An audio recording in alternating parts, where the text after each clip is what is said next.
राम मंदिर तीर्थ क्षेत्र ट्रस्ट के सदस्य कामेश्वर चौपाल ने दावा किया है कि अयोध्या में बन रहे राम मंदिर की नींव में एक टाइम कैप्सूल यानी कि कालपात्र डालने का फैसला किया गया है। चौपाल ने दावा किया है कि टाइम कैप्सूल को जमीन से 2000 फीट नीचे गाड़ा जाएगा ताकि भविष्य में अगर कोई मंदिर के इतिहास का अध्ययन करना चाहे तो उसे राम मंदिर से जुड़े तथ्य मिले और फिर से कोई विवाद न खड़ा हो। बीजेपी सांसद लल्लू सिंह ने भी इस खबर की पुष्टि की है, लेकिन राम जन्मभूमि तीर्थ क्षेत्र ट्रस्ट के महासचिव चंपत राय ने टाइम कैप्सूल की बात को अफवाह कहा है, यानी ट्रस्ट के सदस्य ही टाइम कैप्सूल की बात पर संशय में हैं। इसके साथ ही एक विवाद ये भी है कि इस टाइम कैप्सूल में क्या डाला जाएगा। कुछ लोगों के लिए ये एक तरह से अयोध्या विवाद का इतिहास लिखने जैसा है। वहीं कुछ लोग टाइम कैप्सूल क्या है, कहाँ से आया है और इसके महत्व को समझने की कोशिश में लगे हुए हैं। तो चलिए इस वीडियो में हम लोग जानते हैं कि टाइम कैप्सूल आखिर होते क्या हैं।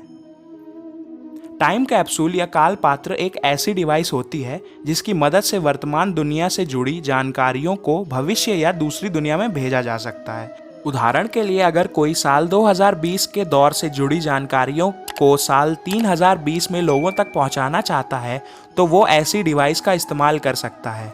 ऐसा करने के लिए सबसे पहले वर्तमान दुनिया से जुड़ी जानकारी को किसी ऐसे स्वरूप में संग्रहित करना होगा जो हजारों सालों के बाद भी सुरक्षित रहे। इसके बाद उसे किसी ऐसी खास जगह दबाना होगा जहां साल 3020 के दौर में लोग खुदाई करें और उन्हें खुदाई के दौरान टाइम कैप्सूल मिल सके और इसके बाद वह उस टाइम कैप्सूल को देखकर या पढ़कर समझ सकें कि साल 2020 के दौर की दुनिया कैसी थी, लोग किस तरह रहा करते थे, किस तरह की तकनीकों का इस्तेमाल किया करते थे, आदि आदि। टाइम कैप्सूल के रूप, आकार, प्रकार को लेकर कोई स्पष्ट नियम नहीं है। ये बेलनाकार, चौकोर, आयताकार या किसी भी अन्य रूप में हो सकता है। शर्त बस यह है कि टाइम कैप्सूल या काल पात्र अपना उद्देश्य पूरा करे और जानकारी को खास समय तक सुरक्षित रख सके। बटेश्वर के मंदिरों का पुनरुद्धार करने वाले पुरातत्वविद के मोहम्मद मानते हैं कि पुरातत्व विज्ञान में टाइम कैप्सूल की कोई महत्ता नहीं है। वह कहते हैं कि टाइम कैप्सूल कैसा होगा ये सिर्फ उस व्यक्ति या संस्था पर निर्भर करता है जो उसे डिज़ाइन कर रही है। आकार आदि की बात की जाए तो बेलनाकार या गोलाकार वस्तु ज़मीन के अंदर दबाव झेलने में ज़्यादा सक्षम होती है, लेकिन अब तक भारत में ऐसा कोई टाइम कैप्सूल नहीं मिला है। इससे पहले बस एक बार पूर्व प्रधानमंत्री इंदिरा गांधी ने लाल किले के अंदर टाइम कैप्सूल डलवाया था। राम मंदिर की नींव में टाइम कैप्सूल डाले जाने को सही मानते हुए के मोहम्मद कहते हैं कि यह ठीक कदम है क्योंकि इस तरह से आने वाले समय में कोई भी विवाद पैदा नहीं होगा, क्योंकि अभी सब कुछ कोर्ट के फैसले के आधार पर ही हुआ है। तो आखिर टाइम कैप्सूल का इतिहास क्या है? भारत में टाइम कैप्सूल का इतिहास ज़्यादा पुराना नहीं है। आज़ादी से 25 साल बाद तत्कालीन प्रधानमंत्री इंदिरा गांधी ने एक राष्ट्र के रूप में 25 वर्षों की उपलब्धियों और संघर्षों को बयां करते हुए लाल किले में एक टाइम कैप्सूल डलवाया था।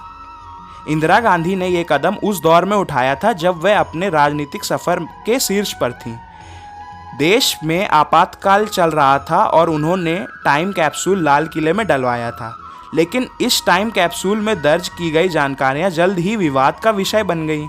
इसके बाद सत्ता में आई मोरारजी देसाई की सरकार ने इस टाइम कैप्सूल को खुदवाकर बाहर निकलवा लिया, लेकिन इस टाइम कैप्सूल में क्या था इस बारे में आज तक विवाद बना हुआ है। इसके बाद पूर्व राष्ट्रपति प्रतिभा पाटिल ने साल 2010 की 6 मार्च को आईआईटी कानपुर में एक टाइम कैप्सूल को ज़मीन में डाला था।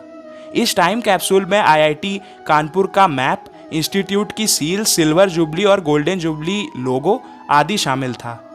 प्रधानमंत्री नरेंद्र मोदी ने गुजरात के मुख्यमंत्री रहते हुए महात्मा मंदिर में टाइम कैप्सूल डाला था। ऐसे में अगर प्रधानमंत्री नरेंद्र मोदी 5 अगस्त को ज़मीन से 2000 फीट नीचे ये टाइम कैप्सूल डलवाते हैं तो वह ऐसा करने वाले दूसरे प्रधानमंत्री होंगे। वहीं दुनिया भर में टाइम कैप्सूल की बातें करें तो अंतरिक्ष प्रोब वॉयेजर 1 और 2 में मानव सभ्यता से जुड़ी जानकारियां साझा की गई हैं। मित्रों, बहुत प्रतीक्षा के बाद राम मंदिर बनने जा रहा है, तो अगर कोई भी ऐसी जानकारी, अनोखी जानकारी अगर इसके बारे में आती है तो मैं आपको वीडियो के द्वारा बताता रहूँगा। ये वीडियो पसंद आया हो तो चैनल को सब्सक्राइब कर लें, वीडियो को लाइक कर दें और कमेंट में ज़रूर बताएं आप कितने हर्षो उल्लास में हैं। धन्यवाद।